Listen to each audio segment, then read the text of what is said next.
అనేక మార్గాల్లో బస్సులు నడిపే కార్యక్రమాన్ని తీసుకుంటా ఉన్నాం. మైనార్టీ సంక్షేమ మంత్రి మొహమ్మద్ అజారుద్దీన్ ప్రజా సమస్యల పరిష్కారంపై కీలక వ్యాఖ్యలు చేశారు. కాంగ్రెస్ ప్రభుత్వం పేదల కోసమే పనిచేస్తుందని ఆయన స్పష్టం చేశారు.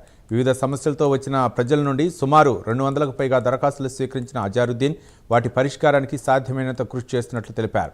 50 పిటిషన్లపై అధికారులతో కలెక్టర్తో మాట్లాడి తక్షణమే పరిష్కారం చూపినట్లు చెప్పారు. తెలంగాణ అభివృద్ధి కోసం ముఖ్యమంత్రి రేవంత్ రెడ్డి ఎంతో కష్టపడి పనిచేస్తున్నారని మంత్రి అజారుద్దీన్ అన్నారు. తెలంగాణ ప్రదేశ్ కాంగ్రెస్ కమిటీ అధ్యక్షుడు బొమ్మ మహేష్ కుమార్ గౌడ్ చేపట్టిన ప్రజలతో ముఖాముఖి కార్యక్రమాన్ని ఆయన ప్రశంసించారు. బీఆర్ఎస్ నాయకులు ఆధారాలు లేకుండా టెండర్లో స్కాములంటూ విమర్శలు చేస్తున్నారని, ప్రజలను పక్కదారి పట్టించేందుకే ఈ ఆరోపణ చేస్తున్నారని మంత్రి ఆరోపించారు. ఇక బీహార్, బెంగాల్ రాష్ట్రాల్లో మైనార్టీ ఓట్లు ఎక్కువగా పోతున్నాయని, దీనిపై ప్రజలు జాగ్రత్తగా ఉండాలని సూచించారు. తనకు తెలుగు చదవటం రాయటం బాగా వచ్చునని, పాఠశాలలో తెలుగు కోసం ట్యూషన్ కూడా పెట్టించుకున్నారని, అయితే మాట్లాడేటప్పుడు మాత్రం అంతగా పట్టురాదని సరదాగా వ్యాఖ్యానించారు అజారుద్దీన్. చాలా ప్రాబ్లం ఉంటుంది, సమస్య ఉంటుంది పబ్లిక్కి.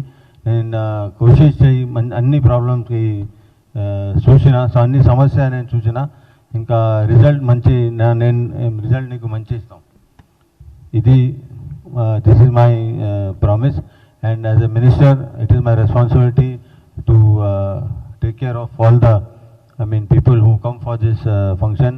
और मुझे बहुत खुशी हो रही. और मैं यहाँ पे जो फेस टू फेस प्रोग्राम हुआ तो ज़्यादा से ज़्यादा मैं उम्मीद करता हूँ कि और ज़्यादा ఇంకా చాలా టైం ఈ ప్రోగ్రామ్ చేయాలి. ఇది ఒకటి టైం చేస్తే మంచి లేదు, ఇంకా 2, 3, 4 టైం అది ప్రోగ్రామ్ ఇస్తే చాలా పబ్లిక్ నుంచి కాన్ఫిడెన్స్ చాలా వస్తాయి. నేను ఇక్కడనే ఉంటారు, నేను ఇక్కడనే పని చేయడానికి ఉంటారు. నేను పబ్లిక్ సమస్య ఏ ప్రాబ్లం ఉంటే నా దగ్గర వస్తే నేను 100% ట్రై చేసి సాల్వ్ करता हूँ, పరిష్కారం చేస్తాం. నేను అది మా promise sir. I'm sure you will very happy. మేము మాట్లాడితే మంచి మాట్లాడతాం. ఇది ప్రెస్ అంటే చాలా నాకు అంటే నేను క్లియర్గా చెప్తున్నాను.